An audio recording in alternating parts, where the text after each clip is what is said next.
U.S. government review found no evidence of widespread Hamas theft of Gaza aid. An internal U.S. government review found no evidence of widespread theft by Hamas of U.S.-funded humanitarian aid in Gaza, contradicting the State Department's claims that were used to justify the controversial private organization that took over aid distribution in the enclave. So that's number one. The analysis conducted by U.S. Agency for Aid, U.S. Agency for International Development, USAID, looked into 165 incidents of waste, fraud, and abuse reported by partner organizations between October 2023 and May 2025. The review of incidents, which was first reported by Reuters, found no affiliations with sanctioned groups or foreign terrorist organizations, according to presentations seen by CNN. That's number one. Number two, there is actually a group that was stealing aid, or at least disrupting the aid delivery mechanism.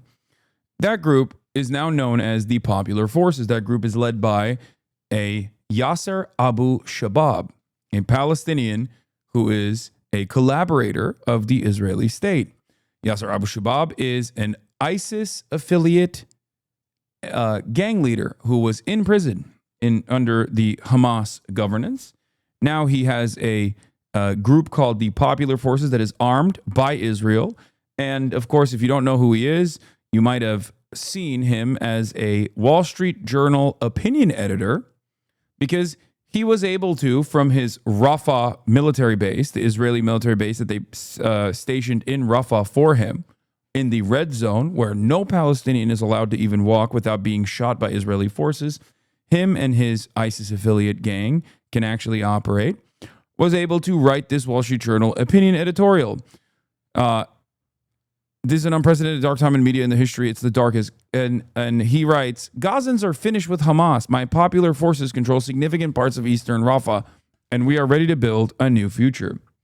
Yasser Abu Shabab, of course, does not have any control over Gaza, any territory in Gaza. As a matter of fact, Hamas has been smoking the Popular Forces, the ISIS-affiliated Popular Forces, with regular frequency. As a matter of fact, they took out, I think, half of the fucking soldiers that they were able to hire with the stolen aid that Israel allowed them to steal, because their point is to cause chaos and division at the point of aid delivery in an effort to starve the population of Gaza, make it uninhabitable. So that's something that you must recall. Of course, Wall Street Journal famously also, denies that there's any sort of severe wrongdoing in Israel. So remember that. But is there an aid delivery group, Hassan? You might ask. You've been talking about the Gaza Humanitarian Foundation, for example, and that's the only aid delivery distribution mechanism that exists currently, because Israel does not allow any of the previous aid distribution groups that are unaffiliated third parties, as they're supposed to be. Specifically, the United Nations-backed aid distribution groups that had 400 distribution sites all around the Gaza Strip, have all been shuttered, all been closed down by the Israeli occupying forces. Instead, there are only 4 sites, 3 of which are in operation, the other one is not, and they are all managed by the Gaza Humanitarian Foundation. This is a front group designed by the Israeli government and the American government to be a U.S. mercenary-backed aid distribution trap, a scheme. Perfidy is the term for it. It's illegal under international human rights. It's a war crime. They are using the aid delivery mechanism to kill people. Throughout the day, there are numerous times throughout the day in these 3 sites for 2 million people. Remember, 3 sites only, where the only food, the meager amount of aid that goes into the Gaza Strip is only distributed in 3 sites for 10 minutes at a time. A green light comes on for 10 minutes. Some of the most sought after goods are already taken by collaborators, such as the ones that I just mentioned, Abu Shabab's militants. And then the rest of the people, sometimes 20,000, 30,000 people at a time, are only given 10 minutes to get whatever kind of aid is readily available on these sites. There is no baby formula, by the way. That's another thing. And that's the reason why you see so many emaciated children, babies, with their rib cages prominently featured. And after the 10 minutes is over, the green light turns into red, which means you have 5 minutes to evacuate the region. And if you don't evacuate after the 5-minute yellow light is over, the Israeli troops and the American troops, the mercenaries that are working with the Gaza Humanitarian Foundation, will open fire. This process is systematic. It has happened every single day since the Gaza Humanitarian Foundation has started its operations, its fake aid distribution operations. It is incredibly dystopian, and they've killed more than 1,000 Palestinian civilians in the process of fake aid delivery.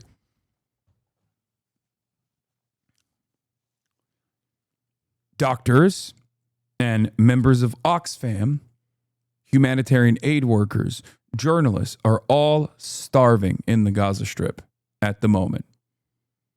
Cool story, cool made up story. What are some sources for this Squid Games crap? Sounds made up. Cool made up story. At least you got some creative writing done, says Cyber Nomad. 22 months into a genocide, and there are still people who call into question these first-hand accounts.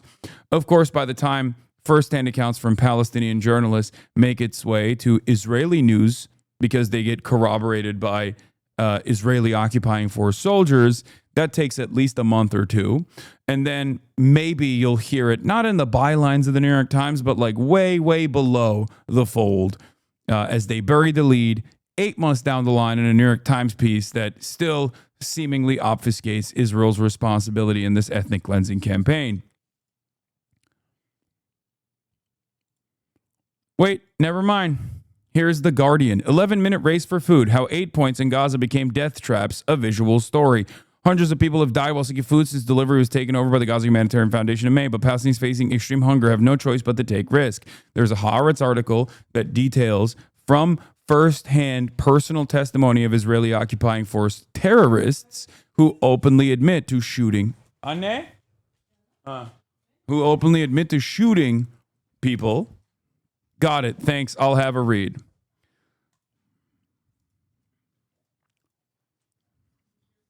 Fucking dipshit.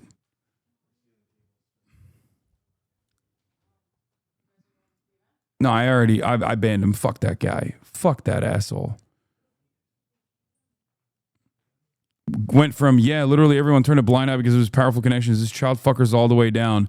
To as soon as I start talking about fucking Israel, immediately goes, oh, you must have made that up.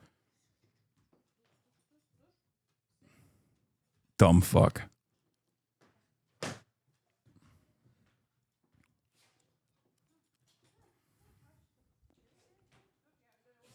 Why are these people so confident in knowing nothing? Because they're morons, okay? They're morons. And the truth is so depraved. The truth is so fucked up that they would rather go, ugh, this fucking idiot. He's probably lying about this.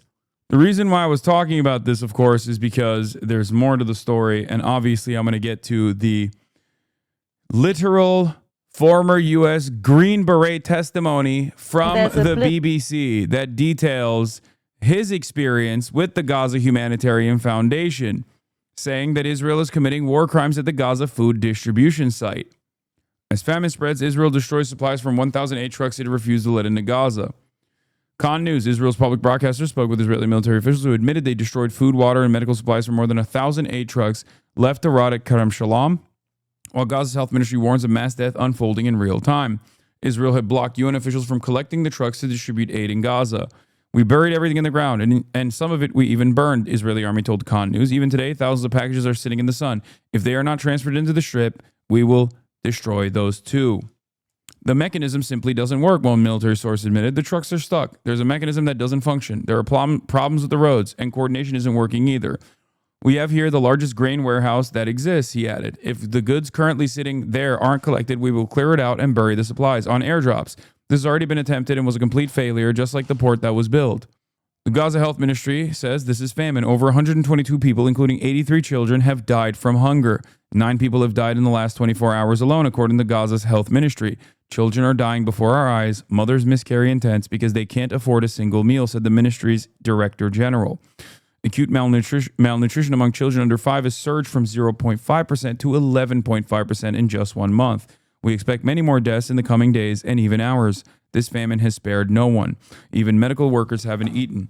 Some send what little food they have to their families. The world just watches, waiting for everyone to die, the minister said.